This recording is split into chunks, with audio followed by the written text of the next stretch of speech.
JDS ಬಿಜೆಪಿಯ B team ಎಂದಂತ ಕಾಂಗ್ರೆಸ್ಗೆ ಗೌಡ್ರು ಕೌಂಟರ್ ಅನ್ನ ಕೊಟ್ಟಿದ್ದಾರೆ. ಬಿಜೆಪಿಯ ಬಿ ಟೀಮ್ ಅಂತ ಸರ್ಟಿಫಿಕೇಟ್ ಕೊಡ್ಲಿಕ್ಕೆ ಅವ್ರು ಯಾರು? ಗುಣದಲ್ಲಿ ಬಿಎಸ್ವೈ ಪುತ್ರನಿಗೆ ಟಿಕೆಟ್ ತಪ್ಪಿಸಿದ್ದು ಯಾರು? ನಾನಾ ಅಂತ ಕೇಳಿದ್ದಾರೆ. ಪರೋಕ್ಷವಾಗಿ ಬಿಎಸ್ವೈ ಸಿದ್ದರಾಮಯ್ಯ ಒಪ್ಪಂದ ಅಂತ ಎಚ್.ಡಿ. ದೇವೇಗೌಡರು ಹೇಳಿದ್ರು. ಎಚ್ಡಿಕೆ ಗ್ರಾಮ ವಾಸ್ತವ್ಯದಿಂದ ಸ್ಥಳದಲ್ಲೇ ಸಮಸ್ಯೆ ಬಗೆಹರಿಸಿದ್ರು. ಕಾಂಗ್ರೆಸ್ ವಿರೋಧದ ಮಧ್ಯೆ ಸಾಲ ಮನ್ನಾಗೆ ಹಣವನ್ನ ಹೊಂದಿಸಿದ್ರು. ಕೊಟ್ಟ ಮಾತಿನಂತೆ ನಡೆಯುವಂತ ಗಂಡು ಅಂದ್ರೆ ಅದು ಕುಮಾರಸ್ವಾಮಿ ಅಂತ ತನ್ನ ಮಗನನ್ನ ದೇವೇಗೌಡರು ಹಾಡಿ ಹೋಗಲಿದ್ದಾರೆ.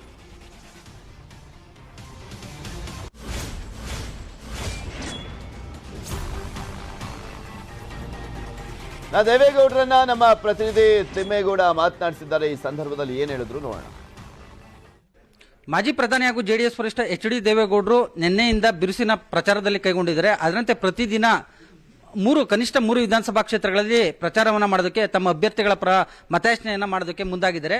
ಬನ್ನಿ, ಈ ಒಂದು ಇಳಿ ವಯಸ್ಸಿನಲ್ಲೂ ಕೂಡ ದೇವೇಗೌಡರು ಈ ರೀತಿಯಾದಂತಹ ಒಂದು ಪ್ರಚಾರಕ್ಕೆ ಮುಂದಾಗಿದ್ದಾರೆ. ಅವರೊಂದು ಆರೋಗ್ಯದ ಗುಟ್ಟೇನು, ಅವರ ಒಂದು ಮುಂದಿನ ಗುರಿ ಏನು ಅನ್ನೋದನ್ನ ತಿಳ್ಕೊಳ್ಳೋಣ. ಇಳಿ ವಯಸ್ಸಿನಲ್ಲೂ ಕೂಡ ಪ್ರಚಾರಕ್ಕೆ ಬಂದಿದ್ದೀರಾ, ತಮ್ಮ ಆರೋಗ್ಯದ ಗುಟ್ಟೇನು ಸರ್? ನನ್ನ ಆರೋಗ್ಯದ ಗುಟ್ಟೇನಿಲ್ಲ.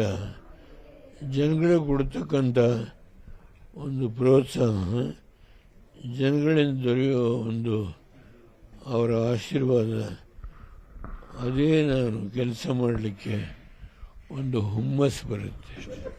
ಈ ಬಾರಿಯ ಒಂದು ಚುನಾವಣೆ ಜೆಡಿಎಸ್ಗೆ ಒಂದು ರೀತಿ ಅಳಿವು ಉಳಿವಿನ ಪ್ರಶ್ನೆ, ಅಸ್ತಿತ್ವದ ಪ್ರಶ್ನೆ ಅಂತ ವಿಶ್ಲೇಷಣೆ ಮಾಡಲಾಗ್ತಾ ಇದೆ. ಯಾವ ರೀತಿ ಕಾನ್ಫಿಡೆನ್ಸ್ ಸರ್ ಪಕ್ಷವನ್ನ ಈ ಹಂತದಲ್ಲೂ ಕೂಡ? ಉಳಿವಿನ ಪ್ರಶ್ನೆ ಇಲ್ಲ. ಕುಮಾರಸ್ವಾಮಿಯವರು 2 ಸಾರಿ ಮುಖ್ಯಮಂತ್ರಿಯಾಗಿ, ಅದು ಸ್ವಂತ ಶಕ್ತಿಯಿಂದ ಅಲ್ಲ, ಬೇರೆ ಬೇರೆ ಪಕ್ಷಗಳ, ಒಂದು ಸಾರಿ ಕಾಂಗ್ರೆಸ್ಸು, ಒಂದು ಸಾರಿ ಭಾರತೀಯ ಜನತಾ ಪಾರ್ಟಿ.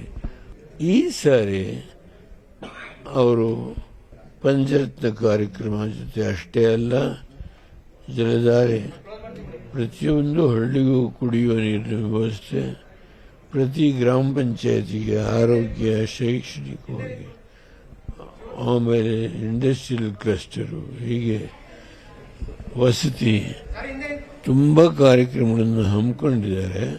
ಅವರು ಒಂದ್ಸರಿ ಮಾತು ಕೊಟ್ಟ ಮೇಲೆ ಮುಗೀತು. 25,000 ಕೋಟಿ ಸಾಲ ಮನ್ನಾ ಮಾಡ್ತೀನಿ ಅಂದರು. ಕಾಂಗ್ರೆಸ್ನವರು ಎಷ್ಟೇ ಅಡ್ಡಿ ಆತಂಕ ಮಾಡಿದ್ರು ಅದನ್ನು ಲೆಕ್ಕಿಸದೆ ಮಾಡಿದ್ರು. ಬಿಜೆಪಿಯವರು ಎಷ್ಟೇ ಆತಂಕ ಮಾಡಿದ್ರು ಅದನ್ನು ಲೆಕ್ಕಿಸದೆ ಮಾಡಿದ್ದಾರೆ. ಹೀಗೆ ಏನಾದರೂ ಅವ್ರ ಬಗ್ಗೆ ಒಂದು ಮಾತಾಡಿದರೆ ಜನ ನಂಬುತ್ತಾರೆ, ವಿಶ್ವಾಸ ತೆಗೆದುಕೊಳ್ತಾರೆ. ಜನತೆಯಲ್ಲಿ ಒಂದು ವಿಶ್ವಾಸ ಬೆಳೆದಿದೆ. ಖಂಡಿತ ಈ ಸಾರಿ ಅವರು ಮುಖ್ಯಮಂತ್ರಿ ಆಗಲಿಕ್ಕೆ ಜನ ಆಶೀರ್ವಾದ ಮಾಡುತ್ತಾರೆ. ರಾಜ್ಯ ರಾಜಕಾರಣನ ಹಲವಾರು ದಶಕಗಳಿಂದ ಬಲ್ಲಿದ್ದೀರಾ. ಕಾಂಗ್ರೆಸ್ ಮತ್ತೆ ಬಿಜೆಪಿ ಈ ಬಾರಿ ನಾವೇ ಅಧಿಕಾರಕ್ಕೆ ಬರ್ತೀವಿ ಅಂತ ಹೇಳಿ ಖಚಿತವಾಗಿ ಹೇಳ್ತಾ ಇದ್ರು ಓದ್ ಕಡೆಯಲ್ಲೆಲ್ಲ.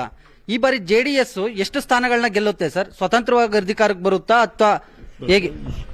ಸ್ವತಂತ್ರವಾಗಿ ಅಧಿಕಾರಕ್ಕೆ ಬರಲೇಬೇಕು ಅಂತೇಳಿ 115 ಕಾನ್ಸ್ಟಿಟ್ಯೂನ್ಸಿಯಲ್ಲಿ ಏಕಾಂಗಿಯಾಗಿ ಅವರ ಆರೋಗ್ಯವನ್ನು ಲೆಕ್ಕಿಸ್ತೇನೆ ರಾತ್ರಿ 1 ಗಂಟೆವರೆಗೂ ಜನ ಕಾದು ಅವರಿಗೆ ಅಭೂತಪೂರ್ವವಾದಂಥ ಸ್ವಾಗತ ಕೊಟ್ಟಿದ್ದಾರೆ. ಅಲ್ಲ, ಸಾರ್ವಜನಿಕವಾಗಿ ಬಿಜೆಪಿ ಬಿ ಟೀಮ್ ಅಂತ ಹೇಳಿ ಹೇಳ್ಕೊಂಡು ಓಡಾಡ್ತಾ ಇದ್ದಾರೆ. ಯಡಿಯೂರಪ್ಪನ ಮಗ ಇವತ್ತು ವರ್ಣದಲ್ಲಿಲ್ಲದ ತಪ್ಪಿಸ್ತಾರೆ. ನಾನು ವಾಟ್ ಡಸ್ ಇಟ್ ಇಂಡಿಕೇಟ್? ಇದಿಷ್ಟು ಮಾಜಿ ಪ್ರಧಾನಿ ಹಾಗೂ ಜೆಡಿಎಸ್ ವರಿಷ್ಠ ಎಚ್.ಡಿ. ದೇವೇಗೌಡರ ನೇರ ನುಡಿಗಳು. ಕ್ಯಾಮರಾ ಪರ್ಸನ್ ನೂರ್ ಅಹಮದ್ ಜೊತೆ ಯಬಾಕ ತಿಮ್ಮೇಗೌಡ, ನ್ಯೂಸ್ 18 ಕನ್ನಡ, ಪಿರಿಯಾಪಟ್ನ. ಮತ್ತಷ್ಟು ಸುದ್ದಿ ಒಂದು